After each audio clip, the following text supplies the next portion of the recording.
Hey guys, welcome to WiFi classes. मेरा नाम है गौरव और आज मैं आपके लिए जीके के मोस्ट इंपॉर्टेंट क्वेश्चंस लेकर आया हूं दोस्तों, जो कि मॉक टेस्ट के क्वेश्चन हैं। वहां से आपको ये पता चलेगा कि भैया किस तरीके से सीएचएसएल एग्जाम में क्वेश्चंस आते हैं जीके के। ठीक है, तो ईमानदारी से देखिएगा, काफ़ी कुछ सीखने को मिलेगा और मैं आपकी हेल्प करने के लिए कुछ वीडियोज़ भी आपको रिकमेंड करूँगा। चलो स्टार्ट करते हैं। Who is the author of the book the battle of belonging. एक ऐसा क्वेश्चन आया दोस्तों, सीएचएसएल का मॉक का क्वेश्चन है ये। उसमें ये पूछ लिया कि भैया द बैटल ऑफ बिलोंगिंग नाम की एक बुक थी जिसके ऑथर कौन है। तो ये स्टैटिक पार्ट है, आपको याद करना पड़ेगा भैया, ये रटना पड़ेगा कि शशि थरूर की एक बुक है ये। ठीक है, तो ये पता होना चाहिए। इससे मैं ये बताना चाहता हूँ कि बुक से एक क्वेश्चन 110% आएगा। तो मैंने वीडियोज़ काफ़ी बना दी हैं दोस्तों, 70 to 80 बुक्स जो कि इंपॉर्टेंट है स्टैटिक जीके वाली, जो लूसेंट में लिखी हुई हैं सारी की सारी बुक मैंने with the help of awesome tricks cover कर दिया है वीडियो के फॉर्मेट में। आप जाके ज़रूर देखिएगा, आपकी लाइफ में ग्रोथ होगी और आप कहेंगे कि यार सच में सही चीज़ पता चल गई। तो ज़रूर जाकर देखिएगा दोस्तों। I challenge you with great respect कि ज़रूर जाकर देखो और इम्प्रूव करो। ठीक है, चलो भाई, ये समझ में आया। ये मेरे मन में आया कि मैं लिख दूं, क्योंकि मैंने ये पढ़ा था तो मैंने कहा ये बता दूं, क्योंकि यहाँ से भी क्वेश्चन आ सकता है। Some of the famous plays of Kalidas. Kalidas बड़ा फेमस नाम है दोस्तों, तो इनकी कौन कौन से फेमस प्लेज हैं। तो एक है दोस्तों अभिज्ञान शकुंतलम, दूसरी है मालविकाग्निमित्रम, तीसरी है विक्रमोर्स वाष्यम।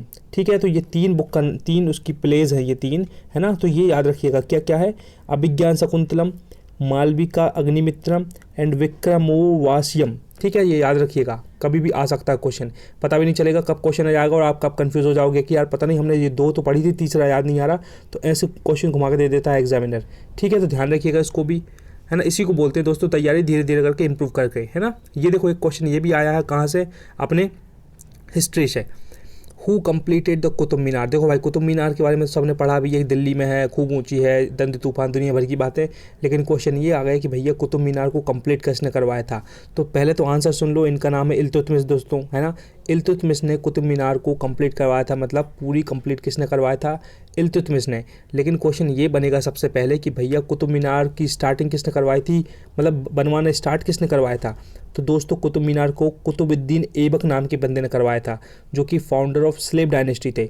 गुलाम वंश का शासन किसको बोलते हैं दोस्तों, कुतुबुद्दीन ऐबक को, है ना। तो बस ध्यान से सुनना जो मैं बता रहा हूँ। तो कुतुबुद्दीन ऐबक ने तो काम चालू करवाया था, लेकिन कुतुबुद्दीन ऐबक निपट गए थे भैया बाद में, है ना।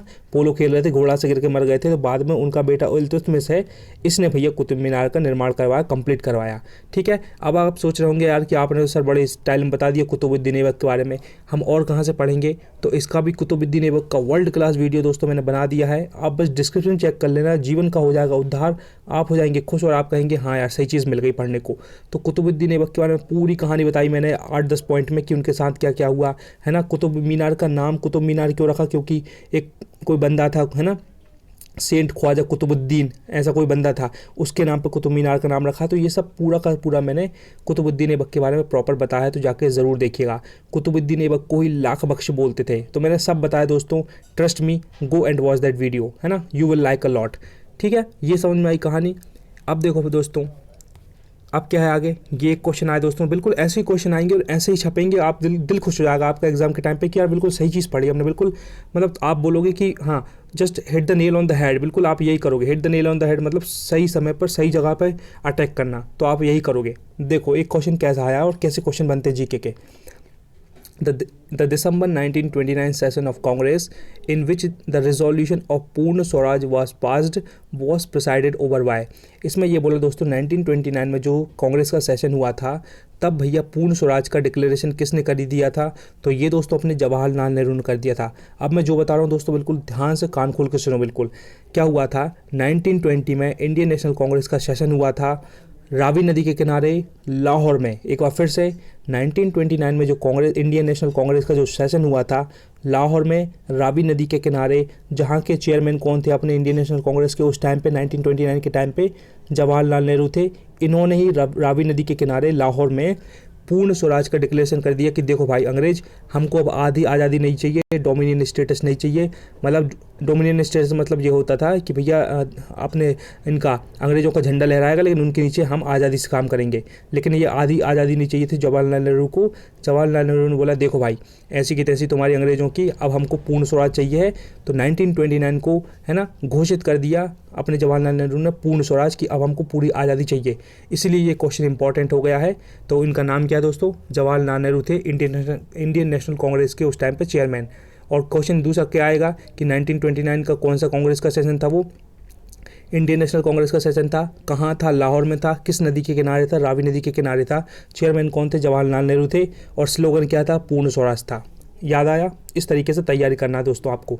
और ये बिल्कुल पॉलिटिकल क्वेश्चन, देखना दिल खुश हो जाएगा, बुक खोलना है लूसेंट की, सब दिखेगा आपको ये।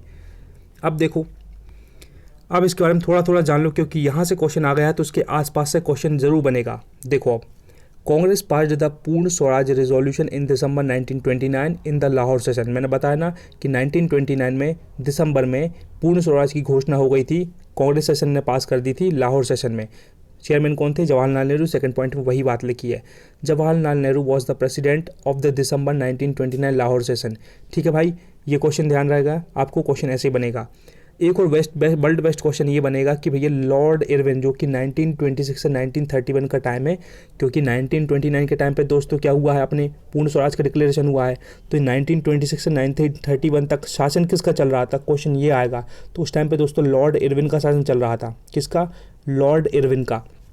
तो क्वेश्चन ये आएगा कि जब पूर्ण स्वराज की घोषणा हुई थी 1929 में, उस वक्त अपना कौन था शासन, उसका शासक कौन था, उस टाइम पे किसका शासन चल रहा था, उस टाइम पे लॉर्ड इरविन का शासन चल रहा था। ये क्वेश्चन आता है।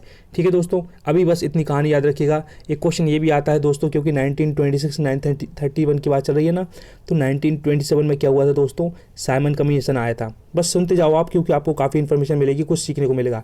साइमन कमीशन 1927 में आया था। तो कब आया था, क्वेश्चन ये पूछ लेंगे कि भैया साइमन कमीशन कब आया था, तो पहला क्वेश्चन 1927 में आया था। किसके शासनकाल में आया था, लॉर्ड इरविन के शासनकाल में आया था। समझ में आया? ऐसे क्वेश्चन आते हैं। ओके, चलो भाई आगे बढ़ते हैं। अब ये देखो, इधर से क्या समझोगे आप कि लाहौर सेशन 1929 में क्या हुआ था, है ना, एक एक बार पढ़ोगे काफ़ी कुछ सीखने को मिलेगा।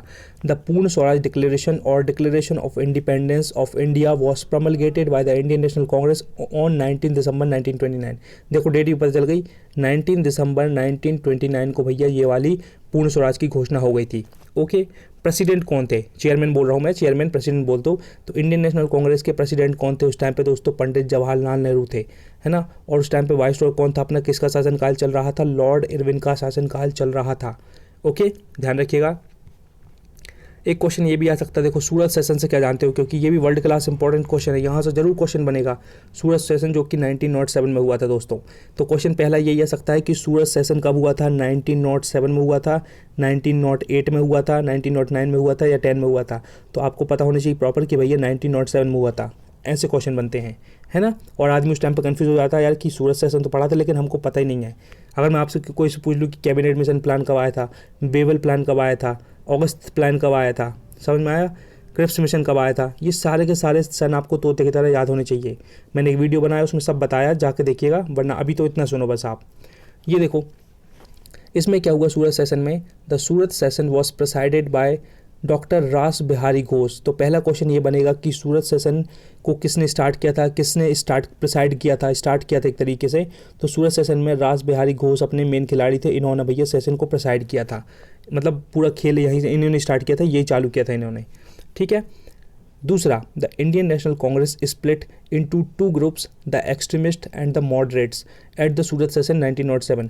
तो दोस्तों सूरत सेशन इसलिए फेमस है क्योंकि क्या हुआ था, सूरत सेशन 1907 में जो हुआ था। अब सूरत सेशन का मतलब यह है कि गुजरात के अंदर सूरत नाम की जगह है दोस्तों, ठीक है, तो इसलिए सूरत बोल रहे हैं। तो सूरत सेशन 1907 हुआ था, जब क्या हुआ था, अपनी जो इंडियन नेशनल कांग्रेस है वो दो भागों में बट गई थी, एक बन गए थे गरम दल और एक बन गए थे भैया नरम दल। तो गरम दल वाले खिलाड़ी कौन थे दोस्तों, देखो ये साफ साफ लिखा है, गरम दल को इंग्लिश में बोलते हैं एक्सट्रीमिस्ट। तो एक्सट्रीमिस्ट कौन थे, लोकपाल अपने लोकमान्य बाल गंगाधर तिलक थे, ये लाला लाजपत राय थे, बिपिन चंद्र पाल थे। तो बोलते ना लाल बाल पाल, तो लाला लाजपत राय, बिपिन चंद्र पाल और अपना कौन था, बाल गंगाधर तिलक, है ना, और ये बिपिन चंद्र पाल। तो तीन लोग तो ये थे, समझ में आया। और कौन थे भैया, ये तो अपने हो गए एक्सट्रीमिस्ट गरम दल के। अब नरम दल के बंदे कौन थे, तो नरम दल में गोपाल कृष्ण गोखले थे, और भी बंदे थे। गोपाल कृष्ण के अलावा भी बदरुद्दीन तैयब जी थे, काफ़ी है ना, 2-3 लोग और थे जो कि मैंने एक वीडियो 1907 पूरा का पूरा प्रॉपर बढ़ाया है, मैं लिंक डाल दूंगा अभी नीचे। तो उसमें सारे के सारे मैंने एक्सट्रीमिस्ट कितने लोग थे 3-4 और कितने मॉडरेट्स थे 3-4 नरम दल वाले, वो भी डाला था मैंने। तो प्रॉपर पढ़ाया, तो जाके देखिए आपको कहाँ से काफ़ी कुछ सीखने को मिलेगा और आपको लगेगा हाँ भाई हमको पता चल गया, अब अगर एग्जाम में कुछ आ गए तो हम वहाँ से सॉल्व करने की हिम्मत रख सकते हैं। ठीक है, अभी इतना याद रखिएगा कि भैया 1907 में क्या हुआ था, इंडियन नेशनल कांग्रेस टूट गई थी, एक गर्म दल में हो गई थी, एक नरम दल में हो गई थी। गर्म दल में लाल बाल पाल थे, लाला लाजपत राय, बिपिन चंद्र पाल और अपने बाल गंगाधर तिलक, और अपने मॉडरेट्स में थे गोपाल कृष्ण गोखले, बदरुद्दीन तैयब जी और 2-3 बंदे और थे, उनका नाम भी मैं आपको बताऊंगा, है ना, और उस वीडियो में ज़रूर जाकर देख लीजिएगा। ठीक है, आगे देखो और क्या कहानी। एक हुआ था दोस्तों 1931 में कराची सेशन। क्या हुआ था? कराची सेशन। इसमें क्या हुआ, the Karachi Congress session 1931 was presided over by Sardar Vallabh bhai Patel. देखो सीधा सीधा क्वेश्चन ये आएगा कि जो कराची सेशन हुआ था 1931 में, उसको किसने स्टार्ट किया था, किसने उसमें बढ़ चढ़ के हिस्सा लिया था? तो सरदार वल्लभ भाई पटेल ने प्रिसाइड किया था। ओके, ये क्वेश्चन आ सकता है। और क्या हुआ था? The session was to endorse the Gandhi Irwin pact in 1931। क्योंकि बेस्ट पार्ट ये दोस्तों कि अपने मैंने आपको बताया कि लॉर्ड इरविन का शासनकाल कब से चला था, 1926 से 1931। तो 1931 में ही गांधी इरविन पैक्ट हुआ था।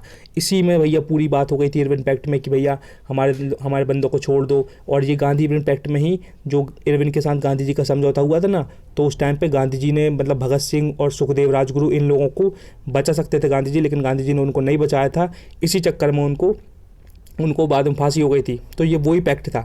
तो गांधी जी ने सारी बात करके आए थे, लेकिन भगत सिंह लोगों को बचाने की बात नहीं करके आए थे, इसलिए उनको वो हुई थी क्या बोलते हैं फांसी। और इस चक्कर में लोग मतलब गांधी जी पर बड़ा नाराज़ हो रहे थे कि आपकी वजह से भगत सिंह मर गया है। तो ये बहुत इंपॉर्टेंट पैक्ट है, मैंने इसके बारे में बताया, लिंक में नीचे डाल दूंगा, जाकर देखिएगा, बहुत कुछ सीखने को मिलेगा, है ना। आपको मतलब मेरे बोलने के तरीके से लग रहा होगा कि I just want to help you. तो देखना ज़रूर दोस्तों, अगर इंप्रूवमेंट चाहिए तो। एक क्वेश्चन देखो ये आया दोस्तों, हमेशा जियोग्राफी से एक क्वेश्चन आता है। आपको अगर पता रहेगा ना कहाँ से क्वेश्चन आते हैं तो आप ज़रूर अच्छे से पढ़ेंगे। तो जियोग्राफी से हमेशा प्लैनेट्स से क्वेश्चन आता है कि सन, मून, प्लैनेट्स, अर्थ, मार्स, जुपिटर, सैटर्न, यूरेनस सब आएगा। देखो अब क्वेश्चन ये आया है कि भैया asteroids are found between the orbits of. तो भैया जो एक एस्ट्रॉइड बेल्ट्स होते हैं, इनको एस्ट्रॉइड मतलब होते हैं कि स्मॉल प्लानिटरी बॉडीज़ होती हैं जो किस किस के बीच में पाई जाती हैं। तो दोस्तों मार्स और जुपिटर। तो अब मैं जो बता रहा हूँ दोस्तों बिल्कुल ध्यान से रखना, कलर थोड़ा कर लूँ बड़ा और कलर करते रहूँ चेंज। अब ध्यान से सुनो खेल, ये अपने भैया बिल्कुल जो बताऊँगा ध्यान से सुनना, बहुत कुछ सीखने को मिला। ये अपने सूरज है, सूरज दादा। अब देखो trick, most valuable element Michael Jackson, ये भैया जैक्सन का सन हो गया। ये ट्रिक है दोस्तों, सीक्वेंस में सारा का सारा भैया। सबसे पहले अपना सूरज है, सूरज के पास सबसे पहले कौन है? एम से मरकरी, वी से वीनस, ई से अर्थ, एम से मार्स, जे से जुपिटर, एस से सैटर्न, यू से यूरेनस, एन से नेपट्यून। ये सीक्वेंस में है। अब क्वेश्चन ये आएगा, पहले ये वाला बता दे रहा हूँ, जो क्वेश्चन पूछा गया है ये दोस्तों मार्स, ये अपना ये मार्स है ना, ये मार्स है अपना और ये जुपिटर है। तो इन दोनों के बीच में यहाँ ये अपने सूरज के चक्कर सब लगा रहे हैं लाइन से, मरकरी भाई भी लगा रहा है, वीनस भी, अर्थ भी, मार्स भी, जुपिटर भी, तो ये भी लगाते हैं। लेकिन ये मार्स और जुपिटर के बीच में होते हैं, ये वाला है ना, कलर चेंज करता हूँ, ये मार्स और जुपिटर के बीच में ये एस्ट्रॉयड बेल्ट घूमते हैं। इनको स्मॉल प्लैनेटरी बॉडीज़ बोलते हैं, इन्हीं को ही माइनर प्लैनेट बोलते हैं। तो क्वेश्चन यहाँ से आया और बहुत अच्छा क्वेश्चन है, ये सभी को पता होता है। अगर नहीं पता है तो कोई बात नहीं, लेकिन आप पढ़ेंगे तो पता चलेगा कि मार्स और जुपिटर के बीच में ये एस्ट्रॉयड भी मतलब अपने सर के सूर्य के चक्कर लगाते हैं। समझ में आया? चलो एक बार फिर से बताता हूँ मैं आप प्रॉपर तरीके से आपको। ये अपने सूरज दादा हैं दोस्तों, most valuable element Michael Jackson और ये सन। ठीक है, अब क्वेश्चन ये आएगा कि सर के अपने सूरज के सबसे पास कौन है भाई? तो सबसे पास मरकरी है भाई। ठीक है, क्वेश्चन ये आएगा कि भैया ये हॉटेस्ट प्लैनेट किसको बोलते हैं? हॉटेस्ट प्लैनेट वीनस को बोलते हैं। ये तो खेल है, पास में सूरज के कौन है? मरकरी है, लेकिन वीनस इसलिए हॉटेस्ट है क्योंकि वीनस थोड़ा सा थिक प्लैनेट है। उसके अंदर क्या है, मतलब बहुत ज़्यादा घना टाइप का प्लैनेट है। तो सूरज की किरणें जो आती है ना, तो वो इसके अंदर समावेश हो जाती है, अंदर चली जाती हैं, तो बाहर निकल के आ नहीं पाती हैं। तो सारी की सारी वीनस अपने अंदर एब्जॉर्ब कर लेता है, इसलिए बहुत ज़्यादा गर्म प्लैनेट यही है वीनस। क्वेश्चन ये आता है कि अर्थ की जुड़ाव बहन किसको बोलते हैं? तो भैया अपनी पृथ्वी की जुड़ाव बहन किसको बोलते हैं? वीनस को ही बोलते हैं, क्योंकि जो अर्थ का अपना मास और शेप है वही वीनस का मास और शेप है, इसलिए वीनस को अर्थ की जुड़ाव बहन भी बोलते हैं। क्वेश्चन ये आता है, एग्जामिनर क्वेश्चन ये पूछेगा कि भैया रेड प्लैनेट किसको बोलते हैं दोस्तों? तो रेड प्लैनेट दोस्तों मार्स को बोलते हैं, क्योंकि मार्स के अंदर आयरन ऑक्साइड प्रेजेंट होता है भरपूर क्वांटिटी में। क्या आयरन ऑक्साइड बहुत ज़्यादा होता है, इसलिए मार्स प्लैनेट लाल होता है। तो ये इंपॉर्टेंट बात है। और मैंने मार्स से एक आपको मूवी रिकमेंड करी थी, द मार्शियन नाम की मूवी है, द मार्शियन, MARSIAN TIAN। ठीक है, ये जरूर देखिएगा अगर टाइम मिले, बहुत मेहनत करने के बाद टाइम मिलेगा तो ये मूवी देखना ना, दिल खुश हो जाएगा। आप कहोगे कि हमारी ज़िंदगी में एक फेवरेट मूवी ऐड हो गई है। ठीक है, इतना समझ में आया। क्वेश्चन ये आएगा कि सबसे बड़ा प्लेनेट कौन सा है दोस्तों, सबसे बड़ा, तो सबसे बड़ा प्लेनेट कौन सा है दोस्तों, सबसे बड़ा प्लेनेट अपना जुपिटर है ना। और एक क्वेश्चन एग्जामिनर ये पूछेगा कि भैया सबसे बड़ा सैटेलाइट कौन से प्लेनेट का है, तो जुपिटर सबसे बड़ा प्लेनेट है। और जुपिटर का ही सबसे बड़ा सैटेलाइट का नाम दोस्तों क्या है, नाम सुनो बिल्कुल तोते की तरह, गैनीमेड, GANYMEDE। तो भैया सबसे बड़े प्लेनेट जुपिटर है और जुपिटर का ही सबसे बड़ा सैटेलाइट है जो कि है गैनीमेड। और जुपिटर ही वो प्लेनेट है जिसके खूब ज़्यादा प्लेनेट हैं, खूब सारे सैटेलाइट्स हैं। तो मैंने आपसे पूछा भी था, कोई ने बताया नहीं अभी तक कि भैया जुपिटर के पास कितने सैटेलाइट हैं। 6 की लाइन में है, तो 6 की लाइन में बताओ मुझे मेरे भाइयों इंपॉर्टेंट तरीके सर्च करके कि भैया कितने प्लैनेट्स हैं, कितने सैटेलाइट्स हैं। और एक क्वेश्चन आता है दोस्तों कि कौन सा प्लैनेट है जिसके रिंग बनी होती है, तो जो सैटर्न प्लैनेट है ना, सैटर्न प्लैनेट के बाजू बाजू में रिंग बनी होती है और ये गैसियस प्लैनेट कहलाते हैं। ठीक है, क्वेश्चन ये आएगा कि सूरज के सबसे देर में चक्कर कौन लगाता है दोस्तों, तो most valuable element Michael Jackson, तो भैया सन का जैक्सन। तो सबसे लास्ट में कौन, नेपट्यून भाई है, तो बेचारा गरीब धीरे धीरे चक्कर लगाता होगा सूरज के। ठीक है, तो यह हुआ है सबसे पहले चक्कर कौन लगाता है, सबसे स्पीड में मरकरी, सबसे पास में, तो सबसे स्पीड में मरकरी चक्कर लगाता है। क्वेश्चन एक और ये आता है कि डेंस प्लैनेट किसको बोलते हैं, डेंस, तो डेंस प्लैनेट दोस्तों अर्थ है, क्योंकि अर्थ में सबसे ज़्यादा घनत्व है, पेड़ पहाड़ झरना नदी नाले सब कुछ है, तो बहुत घना हुआ प्लैनेट है, इसलिए डेंस प्लैनेट किसको बोलते हैं, अर्थ को। एग्जाम में पूछेगा कि ब्लू प्लैनेट को उसको बोलते हैं, तो ब्लू प्लैनेट अपने अर्थ को ही बोलते हैं, क्योंकि अर्थ में अपने 71% पानी है, तो ब्लू दिखता है ऊपर से भी देखेंगे, इसलिए उसको ब्लू प्लैनेट बोलते हैं। ये भाई हॉटेस्ट मैंने बता दिया क्यों, क्योंकि इसमें इसका जो कवर है थोड़ा सा थिक है, इसमें सारी की सारी रेज आ जाती हैं तो अंदर घुस जाती हैं, तो ये गर्म हो जाता है भयंकर खतरनाक लेवल पे। ठीक है, तो ये इंपॉर्टेंट बात है। अभी जितनी इन्फॉर्मेशन पता चली ना, इससे भी ज़्यादा मैंने एक वीडियो बनाए हुए हैं ये पूरा प्लैनेट से रिलेटेड, मैं लिंक डाल दूंगा। इस वीडियो को देखने के बाद उसको भी देखना। मैं गारंटी ले रहा हूं दोस्तों कि जियोग्राफी का आपका मैक्सिमम पार्ट कवर हो जाएगा। अगर यहां से क्वेश्चन आ गए ना तो आप फोड़ दोगे, मैं बता रहा हूं एग्जाम में, मतलब डंके की चोट पे आप सही करके आओगे। गौरव तिलथिया का चैलेंज है ये, सब कुछ मैंने प्रॉपर बताया है, जाके ज़रूर देखिएगा। ठीक है, अगर सिंसियर बंदे हो आप और आपको लग रहा होगा कि यार गौरव ने सही चीज़ बताई है, तो आप ज़रूर देखेंगे। एक क्वेश्चन दोस्तों ऐसा आता है, इस क्वेश्चन को देखने के हिसाब से आपको ये पता चलेगा कि रटंत विद्या अब चलना बंद हो गई है। देखो, which lake is situated on the west coast of India, तो भैया पहला अपना ईस्ट, वेस्ट, नॉर्थ और साउथ ऐसा होता है। सबसे पहले देख लो, क्वेश्चन ये पूछा है कि वेस्ट वाले एरिया में कौन सा लेक सिचुएटेड है। तो अब आप रट नहीं सकते कि भैया मैंने रट लिया कि भैया उड़ीसा में चिल्का लेक है। तो देखो कहानी क्या है, अब आपको पता होना चाहिए वेस्ट में कौन सा है। तो भैया चिल्का लेक अगर आपके दिमाग में आया, आपने रट लिया उड़ीसा में, लेकिन आपको पता ही नहीं है कि उड़ीसा कहाँ है। उड़ीसा ईस्ट के साइड है, वेस्ट में है, नॉर्थ में है, साउथ में है, तो आपका आंसर कभी ज़िंदगी में नहीं आ पाएगा। तो आपको पता होना चाहिए कि इधर छत्तीसगढ़ के बाजू में यहाँ उड़ीसा यहाँ बना, वेस्ट बंगाल के इधर नीचे साइड, तो उड़ीसा अपने ईस्ट साइड है, मतलब ये बात गलत हो गई, तो चिल्का है ही नहीं। पुलिकट कहाँ दोस्तों, ये आंध्र प्रदेश में है, उड़ीसा के नीचे इधर आंध्र प्रदेश है राइट में, है ना। मैप की मास्टरी होती तभी मैं इतनी स्पीड में बता रहा हूँ ना, बिल्कुल कॉन्फिडेंट, तो मुझे पता है आंध्र प्रदेश कहाँ है, तो ये भी ईस्ट साइड है, इसकी ये भी गलत हो गया। अष्टामुड़ी छोड़ो, कोलेरू देखो ये कहाँ, कोलेरू लेक भी आंध्र प्रदेश में है, तो भैया ये भी ईस्ट में आंध्र प्रदेश, गलत हो गया। तो बचा कौन दोस्तों, अष्टमुड़ी, जो कि इधर केरला साइड, ठीक है, केरला कर्नाटक साइड यहाँ है जी अष्टमुडी लेक, तो इसलिए आंसर ये वाला सही हो गया। तो मैं ये बताना चाहता हूँ दोस्तों कि भैया आजकल रटन विद्या कम हो गई है, आपको मैप पर मास्टरी होनी चाहिए। तो मेरी बात सुनो ध्यान से, मेरी सिस्टर ने शानदार तरीके से शानदार प्यारी सी आवाज़ में पढ़ा दिया। मैप 2 पार्ट है, मैप का पार्ट 1 और पार्ट 2। इन दोनों पार्ट को देखने के बाद दोस्तों दिल खुश हो जाएगा, आप कहेंगे क्या चीज़ पता चली है। दुनिया का कहीं का भी क्वेश्चन हो, वो हरियाणा हो, हिमाचल प्रदेश हो, उत्तराखंड हो, बंगाल हो, बिहार हो, उड़ीसा हो, छत्तीसगढ़ हो, कुछ भी हो, आप धूम मचा देंगे। आपको एक एक चीज़ पता होगी कि भैया उत्तर प्रदेश से कितने राज्य लगते हैं, अपने गुजरात से कितने लगते हैं, मध्य प्रदेश से कितने लगते हैं, किसको 7 सिस्टर बोलते हैं, मेघालय कहाँ, मिजोरम कहाँ, सब कुछ तोते की तरह ऐसे चुटकी मोड़ाओगे आप, गारंटी। तो जाके ज़रूर देखिएगा, मैं वीडियो डाल दूंगा आपकी हेल्प करने के लिए, ठीक है। और मैं ये बताना चाहता हूँ भैया कि मैंने लेक्स पे, important lakes with the help of awesome tricks एक वीडियो बना दिया है, उसको भी देखिएगा, टाइम मिले तो धीरे धीरे करके देखिएगा।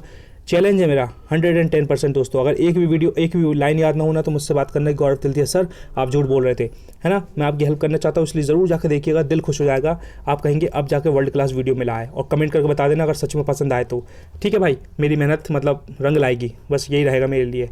और क्या है, एक क्वेश्चन ये भी आया दोस्तों, देखो ऐसे क्वेश्चन आते हैं, मॉक के क्वेश्चन है ना, एग्जाम में ऐसे ही क्वेश्चन देखेंगे, कुछ ऐसा रिटर्न वाला नहीं है। Which among the following mountains is not an example of young fold mountains, भैया कौन से माउंटेन हैं जो कि यंग फोल्ड माउंटेन के एग्जाम्पल नहीं है। तो आपको पहले पता होना चाहिए कि ओल्ड कौन से होते हैं, यंग कौन से होते हैं। तो अभी के लिए आंसर देखो, अपना जो यूराल पर्वत है, जो यूराल माउंटेन है ना, जो कि कहाँ है, अपने यूरोप और अपने एशिया को अलग करता है ये, ठीक है। तो बीच में यूरोप ये है और अपना ये एशिया, मैप पे वही मैं फिर से बोलूँगा, मास्टरी होनी चाहिए। यूरोप इधर है, रशिया अपना ये एशिया यहाँ लगा है, रशिया वाला एरिया, तो यहाँ यूराल पर्वत होते हैं। तो ये यंग फोल्ड माउंटेन के एग्जाम्पल नहीं है, ये बहुत पुराने माउंटेन है, यूराल पर्वत नाम सुना होगा आपने। तो इसका आंसर ऐसे लगा पाओगे आप। इसका मतलब ये हुआ कि भाई ये तीन जो दिख रहे हैं, रॉकी माउंटेन्स, एंडीज माउंटेन और हिमालय, ये अभी के अभी न्यू प्लैनेट्स हैं, ये यंग फोल्ड माउंटेन्स है, अभी अभी के नए बच्चे हैं बिल्कुल, है ना। ये अभी 400-500 साल पहले या अभी 500-1000 साल पहले बने हैं, रॉकी माउंटेन, एंडीज और हिमालयाज, ठीक है। अब देखो मेरी बात सुनो, मैं जो बताना चाहता हूँ ध्यान से सुनना।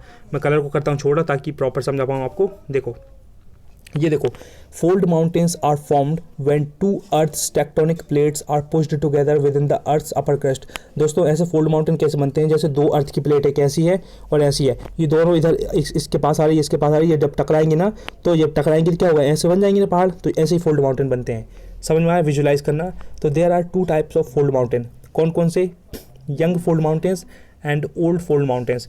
तो यंग फोल्ड माउंटेन्स के एग्जाम्पल सुनो भाई, they are of recent origin. Young मतलब बिल्कुल यंग है, मतलब ये अभी बने, अभी मतलब ऐसा नहीं कि 3-4 दिन पहले बने, कि कोई मकान है कि तुम्हारे चाचा मामा का कि कल परसों बन गया, ऐसा नहीं। ये 100-200 400 500 साल पहले बने, मतलब यंग है ये।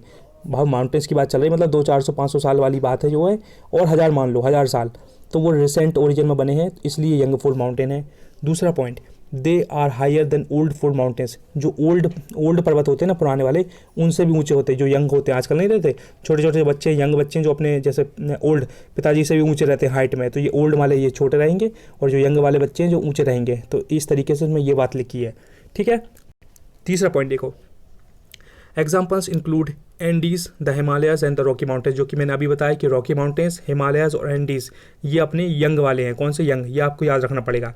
मैंने कैसे याद रखा था दोस्तों, मैं जीके पढ़ रहा था, मुझको एकदम से HRA याद आया, HRA, तो क्या था, हिंदुस्तान रिपब्लिक एसोसिएशन था ना, कुछ ऐसा है ना। तो बस वहाँ ट्रिक बना ली कि भैया H से अपना हो गया हिमालयास, R से हो गया रॉकी माउंटेन, A से हो गया एंडीज। तो मुझे बस ऐसे लिंक कर लिए और मैंने लिख लिया हिंदुस्तान रिपब्लिक एसोसिएशन में नए यंग लोग भर्ती हुए हैं। तो इस तरीके से मैंने लिंक किया था, मुझको याद रहा। अब मुझको अगर ये याद रहेगा तो मैं इसको एलिमिनेट करके बाकी वाले में आंसर लगा दूंगा, ठीक है।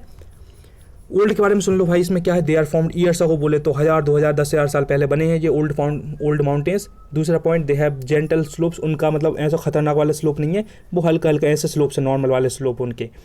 अब नाम सुनो, यूराल पर्वत जो कि अभी बताया मैंने, अरावली रेंज और Appalachians are the example of old fold mountain. अब मेरी बात सुनो, क्वेश्चन सिर्फ ऐसे नहीं आता, क्वेश्चन ये आता है, वो एग्जाम में पूछ लेगा यूराल पर्वत कहाँ है, तो आपको पता होना चाहिए। मैंने बोला ना, यूरोप और एशिया को अलग करता है कौन, यूराल पर्वत। अभी जाके गूगल से पूछना है, गूगल चाचा से, गूगल वाली मैडम से, खूबसूरत आवाज़ में आंसर देखिए वो, आप पूछना है कि यूराल पर्वत कहाँ है, वो बताएगी कि एशिया और यूरोप के बीच में है, इसको अलग करते हैं, मैप में देखना।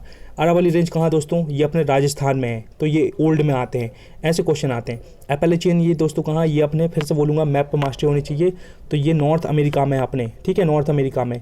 तो ये एपेलेचियन वहाँ है, तो पता चलेगा। आप मेहनत करेंगे, मेहनत के बाद जब सब चीज़ आती हैं तो धीरे धीरे क्लियर हो जाएगी। इससे मैं ये बोलूँगा कि अभी वर्ल्ड का छोड़ो, इंडिया लेवल पर जो मैप मेरी सिस्टर ने पढ़ा दिए हैं, देख लेना, दिल खुश ना हो जाए तो बोल देना Gaurav sir you are telling right नहीं, यू आर टेलिंग रॉन्ग, अगर गलत लगूँ मैं तो, है ना, दिल खुश हो जाएगा, जाकर जरूर देखिएगा, सीखने को मिलेगा भाई मेरे काफ़ी कुछ।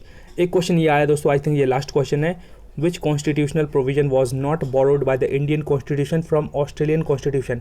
इसमें ये बोला है कि भैया कौन सी चीज़ ऑस्ट्रेलिया के कॉन्स्टिट्यूशन से नहीं ली गई है भारत के संविधान में। क्योंकि जो भारत का संविधान अपना बना था ना, 2 साल बना था ना अपना भारत का संविधान, कब बना था, 2 साल 11 महीने 18 दिन में बना था। पहली क्वेश्चन ये आता है कि भारत का संविधान को बनने में कितना समय लगा था, 2 साल 11 महीने 18 दिन, ठीक है, इतना याद रखना। तो जब भारत का संविधान बना था, जब ऑस्ट्रेलिया से कौन सी चीज़ नहीं ली है, ये क्वेश्चन पूछ लिया है। इसका मतलब यह है कि आपको रटत नहीं होना चाहिए, आपको पता होना चाहिए कि ऑस्ट्रेलिया से क्या क्या लिया था और क्या नहीं लिया था। तो मेरी बात ध्यान से सुनो, ऑस्ट्रेलिया से सबसे पहले बता दूं मैं क्या लिया था, कॉन्करेंट लिस्ट बिल्कुल ली थी।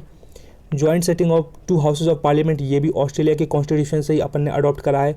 Freedom of trade and commerce ये भी ऑस्ट्रेलिया से लिया है, लेकिन DPSP भैया मेरे ऑस्ट्रेलिया से बिल्कुल नहीं ली है, ये आयरलैंड से ली है। कहाँ से? आयरलैंड, जिसको आयरिश कॉन्स्टिट्यूशन बोलते थे, है ना। तो ऐसे करके आप इसको एलिमिनेट कर पाएंगे। अगर आपकी मास्टरी आपने सब कुछ पढ़ा है तब पता होगा आपको ये, ऐसे मतलब लट्टी छाप इंसान को पता नहीं होगा, ये मेहनत करने वाले को पता होगा ये। तो मैं ये बताना चाहता हूँ भाई कि भैया देखो, अब DPSP आयरलैंड की है तो भैया आपको ये भी पता होना चाहिए कि भैया अपने USA से अपने भारत ने क्या लिया? फंडामेंटल राइट्स लिए। रसिया से क्या लिया? फंडामेंटल ड्यूटीज़ ली। अपने उधर से जर्मनी से क्या लिया? इमरजेंसी के पावर लिए। साउथ अफ्रीका से क्या लिया? अपने प्रेसिडेंट के इलेक्शन कैसे होंगे उस तरीके से वो लिया। आयरलैंड से तो DPSP आपको पता ही है ना। सब कुछ ऐसे पता चलेगा। कनाडा से क्या लिया? वही अपना क्या बोलते हैं सेंट्रल पावर्स लिए हैं, और भी काफ़ी चीज़ ली है। तो ये सब चीज़ आपको पता होनी चाहिए।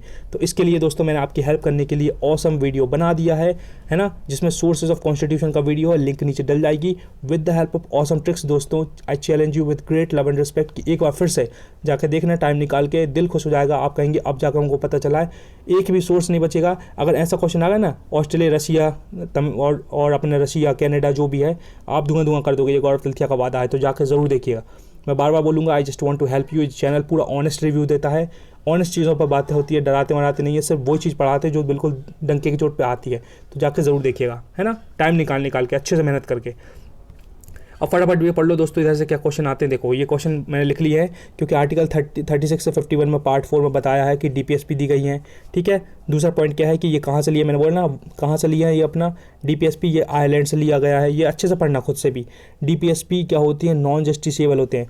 एग्जामिनर आजकल पता है कैसे क्वेश्चन बनाता है, वो यही पूछ लेगा स्टेटमेंट लिख के कि DPSP नॉन जस्टिसेबल है या जस्टिसेबल है। तो आपको पता होना चाहिए नॉन जस्टिसेबल है, मतलब जो directive principles of state policy है, इनको अगर कोई इनका कोई उल्लंघन करेगा इन सिद्धांतों का, तो भैया अपने सुप्रीम कोर्ट में कोई केस नहीं होने वाला।